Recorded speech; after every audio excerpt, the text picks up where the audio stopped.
Good evening बच्चों।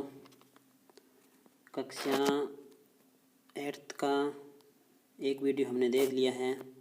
अब इसका दूसरा वीडियो, कल हमने खेती के चरणों में मिट्टी तैयार करने इस चरण को पढ़ लिया था, तो इन चरणों को विस्तार से पढ़ना है। दूसरा चरण है अपना बुआई करना। आज बुआई करना और खाद या उर्वरक देना, इन दोनों चरणों को इस वीडियो में पढ़ेंगे।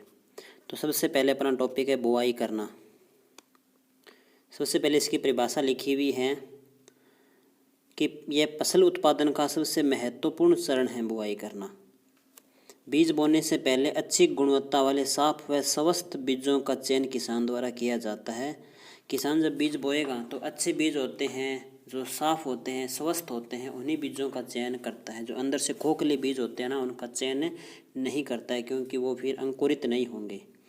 किसान अधिक उपज देने वाले बीजों को प्राथमिकता देता है। दूसरी बात ये भी है कि जो बीज अधिक उपज देते हैं, उत्पादन अधिक होता है, उन बीजों को प्राथमिकता किसान देता है, क्योंकि कम भूमि में अधिक उत्पादन लेना होता है किसान को। तो इस टॉपिक की ये तो परिभाषा होगी बुआई करने की। अब इसमें कौन कौन से प्रश्न बन सकते हैं, इस परिभाषा में हमने लिखा है कि किसान बीज बोने से पहले अच्छी गुणवत्ता वाले बीजों का चयन करता है। तो पहला प्रश्न यही बन गया कि फसल के लिए उत्तम किस्म के बीजों का चयन किस प्रकार से किया जाता है। अपनी बुक में इसकी एक ही विधि है, बहुत सिंपल विधि है कि एक हम बाल्टी लेते हैं, उसमें पानी डाल देते हैं और उसमें बीज डाल देंगे।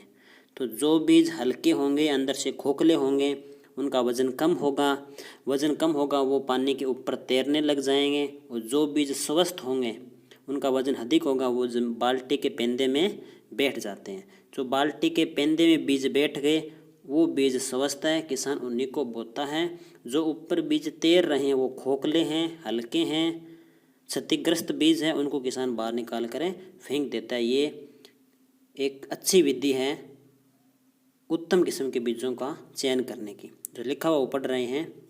बोने से पहले अच्छी गुणवत्ता वाले बीजों का चयन करना चाहिए। अच्छे बीज से फसल की मात्रा में वृद्धि होती है, फसल अधिक होगी। फसल गुणात्मकता दृष्टि से भी अच्छी होती है। अच्छे बीजों को पानी में डालने पर वे पानी में बैठ जाएंगे। अच्छे बीज पानी के अंदर क्या हो जाएंगे, बैठ जाएंगे।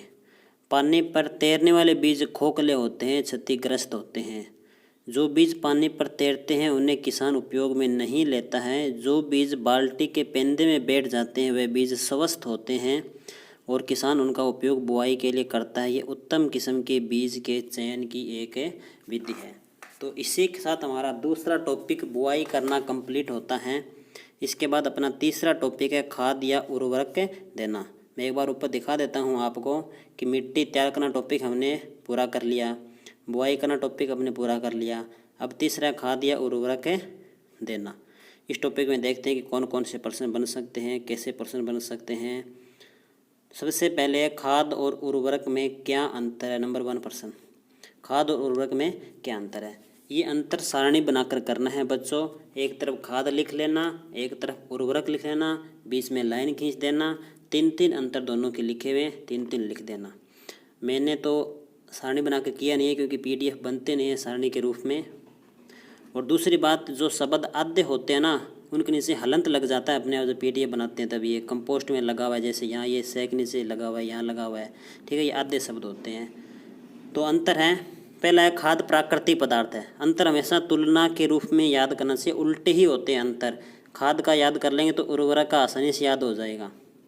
खाद प्राकृतिक पदार्थ है तो उर्वरक का पहला अंतर क्या हो गया कि खाद प्रकृति से मिल रही है, तो उर्वरक कृत्रिम है, यानी हम बनाते हैं, मानव बनाता है। दूसरा है प्राकृतिक खाद को खेतों में बनाया जाता है, जैसे कंपोस्ट खाद और वर्मी कंपोस्ट। कंपोस्ट के बारे में पहले वीडियो हमने पढ़ लिया है। कंपोस्ट होती है जो सीधी गोबर की खाद होती है, वर्मी कंपोस्ट होती है जो केंचुए की मदद से बनाते हैं। उर्वरक का दूसरा अंतर है कि उर्वरक रासायनिक क्रियाओं द्वारा फैक्ट्रियों में बनाए जाते हैं, जैसे यूरिया। तीसरा अंतर है खाद में पोषक तत्व होते हैं ना, जो पादपों को आवश्यक होते हैं, वो तुलनात्मक रूप से कम होते हैं। यानी खेत में फसल में खाद गोबर के डालेंगे, जैविक खाद, तो उसका असर धीरे धीरे होता है। और रासायनिक खाद डालेंगे तो उसका असर होता है वो पौधों पर बहुत जल्दी होता है, क्योंकि उसमें पोषक तत्व अधिक होते हैं रासायनिक खाद में। तीसरा पॉइंट लिखा हुआ है कि उर्वरक में ये उर्वरक में, ये पदक नहीं है, पादप है। उर्वरक में पादप पोषक तत्वों जैसे नाइट्रोजन है, पादप की वृद्धि के लिए आवश्यक होता है।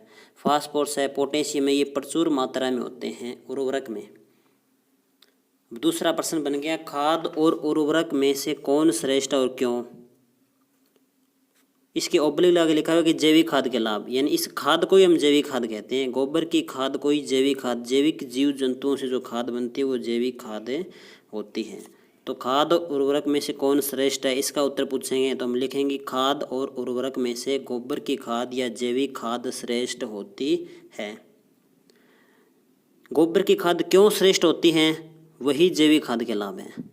गोबर की खाद क्यों श्रेष्ठ होती हैं, जैविक खाद के जो लाभ लिखे हुए ना, उन्हीं के कारण गोबर की खाद श्रेष्ठ होती है। क्योंकि ये जो लाभ है जैविक खाद के, ये तो उसके गुण हैं। लिखा हुआ है, वो पढ़ रहे हैं कि जैविक खाद उर्वरक की तुलना में श्रेष्ठ है क्योंकि यह एक प्राकृतिक पदार्थ है जो गोबर, मानव अपशिष्ट, पौधों के अवशेष के विघटन या टूटने से प्राप्त होता है। उर्वरक से जैविक खाद श्रेष्ठ, जिसके निम्नलिखित कारण हैं। अभी नीचे कारण लिखे हुए हैं, इनको दो प्रकार के प्रश्न बन सकते हैं इनके लिए। एक तो बन जाएगा जैविक खाद के लाभ के, तो ये चारों लिखने हैं। एक प्रश्न बन जाएगा ऊपर है जो लिखा हुआ था कि खाद और उर्वरक में से श्रेष्ठ कौन है और क्यों। इस क्यों के लिए हम ये चार कारण लिखेंगे। खाद श्रेष्ठ होती है तो क्यों होती है, उस क्यों के लिए चार कारण लिखेंगे, पहली बात। दूसरी बात, जैविक खाद के लाभ पूछें तो भी ये चार कारण लिखेंगे। खाद ही जैविक खाद होती है, ये ध्यान रखना। तो पहला है जैविक खाद मिट्टी के पुनर्गठन, मिट्टी को पुनर्गठित करने में सक्षम होती है। जैविक खाद में लाभदायक जीवाणु होते हैं ना, उनकी बढ़ोतरी बहुत तेज़ी से होती है। जो मिट्टी को पोली बनाते हैं, लाभदायक जीवाणु होते हैं वो। इससे मिट्टी पोली बनी रहती है, इससे जड़ों में शोषण क्रिया आसानी से होगी। वो जैविक खाद से मिट्टी में जल जाने, यानी जल सोखने की क्षमता होती है ना, वो जैविक खाद से मिट्टी में जल